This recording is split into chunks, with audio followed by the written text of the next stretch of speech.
கல்யாண வீட்ல கட்ட மீச வச்ச அடையாளம் தெரியாத ஒரு ஆள பார்க்க பாவமா இருக்குன்னு சொல்லி கல்யாண பொண்ணு சாப்பிடுறதுக்காக கூப்பிடுறா. அந்த டைம்ல மாப்பிள்ளை ஓடிட்டான்னு தெரிஞ்ச உடனே அந்த பொண்ணு ரொம்பவே வருத்தத்துல இருக்கா. இப்ப என்ன பண்ணலாம்னு சொல்லி அந்த பொண்ணு யோசிச்சு பார்த்துட்டு இருக்கா. வீட்டுல சொன்னா அவங்க அப்பாவுக்கு நெஞ்சு வலி வந்துடும், ஊர்ல இருக்க எல்லாரும் இவ்வளவு தப்பா பேசுவாங்கன்னு சொல்லி அது வேணான்னு முடிவு எடுக்கிறா. இல்ல கிணத்துல விழுந்து செத்துடலாமான்னு யோசிக்கிறா. இல்ல அது தப்பு வேணான்னு முடிவு எடுத்துறா. அதுக்கப்புறம் கன் எடுத்துட்டு வந்து தன்னை தப்பா பேசின எல்லாரையுமே சுட்டு கொண்டுடலாமான்னு யோசிச்சு பாக்குறா. இல்ல அதுவும் வேணான்னு நினைச்சிடறா.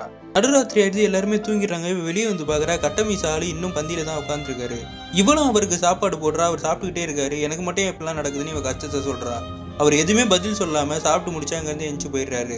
அதுக்கப்புறம் ஹீரோயின் ஸ்கூல்ல படிக்கிற பொண்ணோட மாமா வந்து ஹீரோயின் கிட்ட லவ் ப்ரொபோஸ் பண்றாரு. இவ்வளவு நடக்கிற கஷ்டத்துல இது வேறையான்னு சொல்லிட்டு அங்க இருந்து போயிடுறா. அடுத்த நாள் ஸ்டேஜ்ல ஏறி கல்யாண பொண்ணு மாப்பிள்ள ஓடி போனதை பத்தி சொல்றா. அவன் ஓடி போனதுக்கு நம்ம ஏன் கஷ்டப்படணும், நம்ம எல்லாருமே சந்தோஷமா இருப்போம், எல்லாரும் ஆடி பாடி நல்லா சாப்பிட்டு சந்தோஷமா இருக்காங்க.